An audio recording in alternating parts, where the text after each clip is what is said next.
ನಮಸ್ಕಾರ ವೀಕ್ಷಕರೇ. ಪ್ರತಿಯೊಬ್ಬರ ಜೀವನದ ಅತಿ ದೊಡ್ಡ ಕನಸು ಅಂದರೆ ಅದು ಸ್ವಂತ ಮನೆ. ಬಾಡಿಗೆ ಮನೆಯ ಕಿರಿಕಿರಿ, ಪ್ರತಿ ವರ್ಷ ಮನೆ ಬದಲಾಯಿಸುವ ಕಷ್ಟ, ಇದನ್ನೆಲ್ಲ ಅನುಭವಿಸಿ ಸಾಕಾಗಿದೆಯೇ? ನನಗೊಂದು ಸ್ವಂತ ಮನೆ ಆಗೋದು ಯಾವಾಗ ಅಂತ ದೇವಸ್ಥಾನಗಳಿಗೆ ಅಲೆದು ಸುಸ್ತಾಗಿದ್ದೀರಾ? ಆಗಿದ್ದರೆ ಈ ವಿಡಿಯೋ ನಿಮಗಾಗಿ ವೀಕ್ಷಕರೇ. ಬರೆದಿಟ್ಟುಕೊಳ್ಳಿ, 2026 ಅನ್ನೋದು ಕೇವಲ ವರ್ಷವಲ್ಲ, ಇದು ನಿಮ್ಮ ಪಾಲಿನ ಗೃಹಯೋಗದ ವರ್ಷ. ವೀಕ್ಷಕರೇ, ಆಕಾಶದಲ್ಲಿ ಗುರು ಮತ್ತು ಶನಿಯ ಸಂಚಾರವು ಕೆಲವು ರಾಶಿಯವರಿಗೆ ಭೂಮಿಯ ಒಡೆಯರನ್ನಾಗಿ ಮಾಡಲಿದೆ. ಈ ವಿಡಿಯೋದಲ್ಲಿ ನಾನು ಯಾವ 5 ರಾಶಿಯವರಿಗೆ 2026ರಲ್ಲಿ ಸೈಟ್ ಸಿಗುತ್ತೆ, ಯಾರಿಗೆ ಅಪಾರ್ಟ್ಮೆಂಟ್ ಯೋಗವಿದೆ ಮತ್ತು ಯಾವ ಸಮಯದಲ್ಲಿ ನೀವು ಮನೆ ಕೆಲಸ ಶುರು ಮಾಡಬೇಕು ಅನ್ನೋದನ್ನು ಎಳೆಯಾಗಿ ಹೇಳ್ತೀನಿ. ವಿಡಿಯೋದ ಕೊನೆಯಲ್ಲಿ ಒಂದು ವಾಸ್ತು ರಹಸ್ಯ ಹೇಳ್ತೀನಿ, ಅದನ್ನು ಪಾಲಿಸಿದರೆ ನಿಮ್ಮ ಮನೆ ಕೆಲಸಕ್ಕೆ ಯಾವುದೇ ವಿಘ್ನ ಬರೋದಿಲ್ಲ. ವೀಕ್ಷಕರ, ಜ್ಯೋತಿಷ್ಯ ಶಾಸ್ತ್ರದಲ್ಲಿ 4ನೇ ಮನೆ ಅಂದರೆ ಅದು ಸುಖ ಸ್ಥಾನ ಮತ್ತು ಮಾತೃಸ್ಥಾನ. ಈ ಮನೆಯ ಮೇಲೆ ಶುಭ ಗ್ರಹಗಳ ದೃಷ್ಟಿ ಬಿದ್ದಾಗ ಮಾತ್ರ ಮನೆ ಕಟ್ಟಲು ಸಾಧ್ಯವಾಗುತ್ತೆ. ಇನ್ನು 2026ರ ಜೂನ್ನಲ್ಲಿ ಗುರುವು ಕರ್ಕಾಟಕ ರಾಶಿಗೆ ಬರ್ತಾನೆ. ಇದು ಉಚ್ಚ ಸ್ಥಾನ. ಈ ಗುರುವಿನ ದೃಷ್ಟಿ ಯಾರ ರಾಶಿಯ 4ನೇ ಮನೆಯ ಮೇಲೆ ಬೀಳುತ್ತೋ ಅವರಿಗೆ ಈ ವರ್ಷ ರಾಜವೈಭೋಗದ ಮನೆ ಸಿಗುವುದು ಗ್ಯಾರಂಟಿ. ಇನ್ನು ಶನಿಯ ಪ್ರಭಾವ ನೋಡುವುದಾದರೆ, ಶನಿ ಎಂದರೆ ಕಟ್ಟಡ ನಿರ್ಮಾಣದ ಕಾರಕ. ಶನಿ ಈಗ ಮೀನ ರಾಶಿಯಲ್ಲಿದ್ದಾನೆ. ಇದು ಜಲತತ್ವದ ರಾಶಿ. ಅಂದರೆ ಈ ವರ್ಷ ನೀರಿನ ಹತ್ತಿರ ಅಥವಾ ಕೆರೆಗಳ ಪಕ್ಕದಲ್ಲಿ ಸೈಟ್ ತೆಗೆದುಕೊಳ್ಳುವಾಗ ಜಾಗರೂಕರಾಗಿರಬೇಕು. ಇನ್ನು ಕುಜ ಅಂದರೆ ಭೂಮಿ ಪುತ್ರ, ಮಂಗಳ ಗ್ರಹದ ಸಂಚಾರವು 2026ರಲ್ಲಿ ಭೂಮಿ ಖರೀದಿಗೆ ಭಾರಿ ವೇಗ ನೀಡಲಿದೆ. ಮಂಗಳ ಬಲ ಇರುವವರಿಗೆ ಈ ವರ್ಷ ಆಸ್ತಿ ವಿವಾದಗಳು ಬಗೆಯಿರುತ್ತವೆ. ವೀಕ್ಷಕರೇ, ಇನ್ನು ಮೊದಲನೆಯದಾಗಿ ವೃಶ್ಚಿಕ ರಾಶಿ. ವೃಶ್ಚಿಕ ರಾಶಿಯವರೇ, ನಿಮಗೆ 2026 ಅಕ್ಷರಶಃ ಸುವರ್ಣ ಕಾಲ. ನಿಮ್ಮ ರಾಶಿಯಿಂದ 9ನೇ ಮನೆಯಲ್ಲಿ ಗುರು ಇರುವುದರಿಂದ ನಿಮ್ಮ ಭಾಗ್ಯೋದಯವಾಗಲಿದೆ. ಕಳೆದ 8 ವರ್ಷಗಳಿಂದ ನಿಂತು ಹೋಗಿದ್ದ ಮನೆಯ ಕೆಲಸ ಈ ವರ್ಷ ಜುಲೈ ನಂತರ ವೇಗ ಪಡೆದುಕೊಳ್ಳಲಿದೆ. ಶನಿ ನಿಮ್ಮ 5ನೇ ಮನೆಯಲ್ಲಿದ್ದು ಆಸ್ತಿಯನ್ನು ಉಳಿಸಿಕೊಡ್ತಾನೆ. ಈ ವರ್ಷ ನೀವು ಹಳೆ ಮನೆಯನ್ನು ಮಾರಿ ಹೊಸ ಫ್ಲಾಟ್ ತೆಗೆದುಕೊಳ್ಳುವ ಯೋಗವೂ ಇದೆ. ಆದರೆ ಒಂದು ಸಲಹೆ ವೃಶ್ಚಿಕ ರಾಶಿಯವರಿಗೆ, ನಿಮ್ಮ ಮನೆಯ ಈಶಾನ್ಯ ಮೂಲೆಯಲ್ಲಿ ದೋಷವಿಲ್ಲದಂತೆ ನೋಡಿಕೊಳ್ಳಿ. ಆಗಸ್ಟ್ ತಿಂಗಳಲ್ಲಿ ಸೈಟ್ ಅಗ್ರಿಮೆಂಟ್ ಮಾಡಲು ಶ್ರೇಷ್ಠ ಸಮಯ. ಇನ್ನು ಈ ಲಿಸ್ಟ್ನಲ್ಲಿರುವ 2ನೆಯ ರಾಶಿ ಮೀನರಾಶಿ. ನಿಮ್ಮ ರಾಶಿಯಾಧಿಪತಿ ಗುರು ಉಚ್ಚಸ್ಥಾನದಲ್ಲಿ ಇರುವುದರಿಂದ ನಿಮಗೆ ವಾಹನ ಮತ್ತು ಆಸ್ತಿ ಯೋಗ ಅತ್ಯಂತ ಬಲವಾಗಿದೆ. ಶನಿ ನಿಮ್ಮ ರಾಶಿಯಲ್ಲೇ ಇದ್ದರೂ ಗುರುವಿನ 5ನೇ ದೃಷ್ಟಿ ನಿಮ್ಮ ಆಸ್ತಿ ಸ್ಥಾನದ ಮೇಲೆ ಬೀಳುತ್ತಿದೆ. ಅಂದರೆ ನೀವು ಕಷ್ಟಪಟ್ಟು ಸಂಪಾದಿಸಿದ ಹಣದಲ್ಲಿ ಈಗ ಒಂದು ಸುಂದರವಾದ ಮನೆ ತಲೆ ಎತ್ತಲಿದೆ. ಆದರೆ ಒಂದು ಎಚ್ಚರಿಕೆ, ಸಾಲ ಮಾಡುವಾಗ ನಿಮ್ಮ ಶಕ್ತಿಯ ಮೀರಿ ಮಾಡಬೇಡಿ. ಅಕ್ಟೋಬರ್ ತಿಂಗಳಲ್ಲಿ ನಿಮಗೆ ಅದೃಷ್ಟದ ಆಸ್ತಿ ಸಿಗುವ ಲಕ್ಷಣಗಳಿವೆ. ವೀಕ್ಷಕರೇ, ಇನ್ನು ಈಗ 2026ರ ಸಾಕ್ಷಾತ್ ಕುಬೇರರು ಯಾರು ಅಂದರೆ ಅದು ಕರ್ಕಾಟಕ ರಾಶಿ.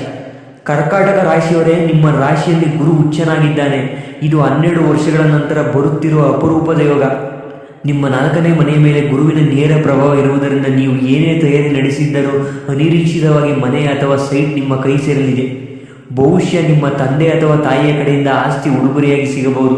ಆದರೆ ಕರ್ಕಾಟಕ ರಾಶಿಯವರಿಗೆ ಒಂದು ಸಲಹೆ, ನೀವು ಮನೆ ಕಟ್ಟುವಾಗ ಮನೆಯ ಮಧ್ಯಭಾಗದಲ್ಲಿ ಅಂದರೆ ಬ್ರಹ್ಮಸ್ಥಾನ ಯಾವುದೇ ಭಾರವಾದ ವಸ್ತುಗಳನ್ನು ಇಡಬೇಡಿ. ಇನ್ನು 4ನೇ ರಾಶಿ ವೃಷಭ ರಾಶಿ. ವೃಷಭ ರಾಶಿಯವರೇ, ನಿಮಗೆ 11ನೇ ಮನೆಯ ಶನಿ ಮತ್ತು 3ನೇ ಮನೆಯ ಗುರುವಿನಿಂದಾಗಿ ಅನಿರೀಕ್ಷಿತ ಧನಲಾಭವಾಗಲಿದೆ. ಈ ಹಣವನ್ನು ನೀವು ಸೈಟ್ ಮೇಲೆ ಹೂಡಿಕೆ ಮಾಡ್ತೀರಾ ಮತ್ತು ನಿಮ್ಮ ಕನಸಿನ ಮನೆಗೆ ಶಂಕುಸ್ಥಾಪನೆ ಮಾಡಲು ನವೆಂಬರ್ ತಿಂಗಳು ಅತ್ಯುತ್ತಮ. ಇನ್ನು 5ನೇ ರಾಶಿ ಕನ್ಯಾ ರಾಶಿ. ಕನ್ಯಾ ರಾಶಿಯವರೇ, ನಿಮಗೆ 11ನೇ ಮನೆಯ ಗುರುವಿನ ಲಾಭ ದೃಷ್ಟಿ ಇರುವುದರಿಂದ ನೀವು ಬ್ಯಾಂಕ್ ಲೋನ್ ಮುಖಾಂತರ ದೊಡ್ಡ ಮನೆಯನ್ನು ಖರೀದಿಸುವ ಯೋಗವಿದೆ. ಹಾಗೆ ಆಸ್ತಿ ದಾಖಲೆಗಳು ಈ ವರ್ಷ ಕ್ಲಿಯರ್ ಆಗಲಿವೆ. ವೀಕ್ಷಕರೇ, ಮನೆ ಕಟ್ಟುವಾಗ ಬರುವ ಅಡೆತಡೆಗಳನ್ನು ನಿವಾರಿಸಲು ಈ 2 ಪರಿಹಾರವನ್ನು ಮಾಡಿ. ಇದು ಗೃಹ ನಿರ್ಮಾಣದ ರಹಸ್ಯ. ನೀವು ಸೈಟ್ ಖರೀದಿ ಮಾಡಿದ ನಂತರ ಅದರ ಈಶಾನ್ಯ ಮೂಲೆಯಲ್ಲಿ ಒಂದು ಚಿಕ್ಕ ಹೊಂಡ ತೋಡಿ ಅದರಲ್ಲಿ ಹಾಲು ಮತ್ತು ಜೇನುತುಪ್ಪ ಹಾಕಿ ಪೂಜೆ ಮಾಡಿ. ಇದು ಭೂಮಿ ತಾಯಿಯ ಆಶೀರ್ವಾದ ನೀಡುತ್ತದೆ. ಇನ್ನು ಪ್ರತಿ ಮಂಗಳವಾರ ಸುಬ್ರಹ್ಮಣ್ಯ ಸ್ವಾಮಿಗೆ ಕೆಂಪು ಹೂವು ಅರ್ಪಿಸಿ ಓಂ ಧರಣಿಪುತ್ರಾಯ ನಮಃ ಎಂಬ ಮಂತ್ರವನ್ನು ಜಪಿಸಿ. ಇದು ಭೂಮಿ ಯೋಗವನ್ನು 10 ಪಟ್ಟು ಹೆಚ್ಚು ಮಾಡುತ್ತದೆ. ವೀಕ್ಷಕರೇ, ಕೊನೆಯದಾಗಿ ಹೇಳುವುದಾದರೆ, ಸ್ವಂತ ಮನೆ ಅನ್ನೋದು ಕೇವಲ ಇಟ್ಟಿಗೆ ಮಣ್ಣಿನ ಗೋಡೆಯಲ್ಲ ಸ್ನೇಹಿತರೆ, ಅದು ನಿಮ್ಮ ಸಾಧನೆಯ ಗುರುತು, ನಿಮ್ಮ ಕುಟುಂಬದ ಸುರಕ್ಷತೆಯ ಸಂಕೇತ.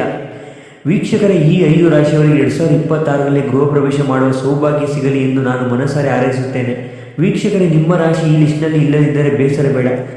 ನಿಮ್ಮ ಜಾತಕದ ದಶೆ ಮತ್ತು ಭುಕ್ತಿಗಳು ಚೆನ್ನಾಗಿದ್ದರೆ ನಿಮಗೂ ಮನೆ ಯೋಗ ಖಂಡಿತ ಒಳೆಯಲಿದೆ. ವೀಕ್ಷಕರೇ, ನಿಮ್ಮ ರಾಶಿ ಯಾವುದು ಮತ್ತು ನಿಮ್ಮ ಸ್ವಂತ ಮನೆಯ ಕನಸು ಎಲ್ಲಿವರೆಗೆ ಬಂದಿದೆ ಅನ್ನೋದನ್ನು ಕಮೆಂಟ್ ಬಾಕ್ಸಲ್ಲಿ ತಿಳಿಸಿ. ನಾನು ಪ್ರತಿ ಕಮೆಂಟ್ಗೆ ಉತ್ತರ ನೀಡಲು ಪ್ರಯತ್ನಿಸುತ್ತೇನೆ. ವೀಕ್ಷಕರೇ, ಆದರೆ ಹೊಸ ಮನೆಗೆ ಹೋದ ಮೇಲೆ ಆ ಮನೆಯಲ್ಲಿ ಮಂಗಳವಾದ್ಯ ಮೊಳಗಬೇಕಲ್ಲವೇ? ಹೌದು, ಮನೆಯ ಕನಸು ನನಸಾದ ಮೇಲೆ ಬದುಕಿಗೆ ಒಬ್ಬರು ಸಂಗಾತಿ ಬೇಕು ಎಂಬ ಹಂಬಲ ಎಲ್ಲರಿಗೂ ಇರುತ್ತೆ. ನೀವು ಅಥವಾ ನಿಮ್ಮ ಮನೆಯವರು ಮದುವೆಗಾಗಿ ವರ್ಷಗಳಿಂದ ಕಾಯುತ್ತಿದ್ದೀರಾ? ಎಷ್ಟೇ ಪ್ರಯತ್ನ ಪಟ್ಟರೂ ಸಂಬಂಧಗಳು ಕೂಡಿ ಬರ್ತಾ ಇಲ್ವಾ? ಹಾಗಿದ್ದರೆ ನನ್ನ ಮುಂದಿನ ವಿಡಿಯೋ ನಿಮ್ಮ ಬಾಳಲ್ಲಿ ಹೊಸ ಬೆಳಕು ತರಲಿದೆ.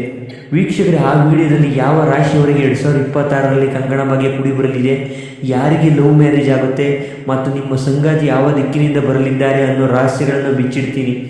ಆ ಅದೃಷ್ಟವಂತ ರಾಶಿಗಳಲ್ಲಿ ನಿಮ್ಮ ರಾಶಿ ಇದೆಯೇ ಎಂದು ತಿಳಿಯಲು ಈಗಲೇ ನಮ್ಮ ರಾಶಿ ಮಿತ್ರ ಚಾನಲನ್ನು ಸಬ್ಸ್ಕ್ರೈಬ್ ಮಾಡಿ ಮತ್ತು ಬೆಲ್ ಐಕನ್ ಒತ್ತಿ ರೆಡಿಯಾಗಿರಿ. ವೀಕ್ಷಕರು, 2026ರಲ್ಲಿ ನಿಮ್ಮ ಮನೆ ಮತ್ತು ಮನಸ್ಸು ಎರಡೂ ತುಂಬಲಿ ಎಂದು ಹಾರೈಸುತ್ತಾ ಮುಂದಿನ ರೋಚಕ ವಿಡಿಯೋದಲ್ಲಿ ಭೇಟಿಯಾಗೋಣ. ಅಲ್ಲಿವರೆಗೂ ಜಾಗರೂಕರಾಗಿರಿ. ಧನ್ಯವಾದಗಳು.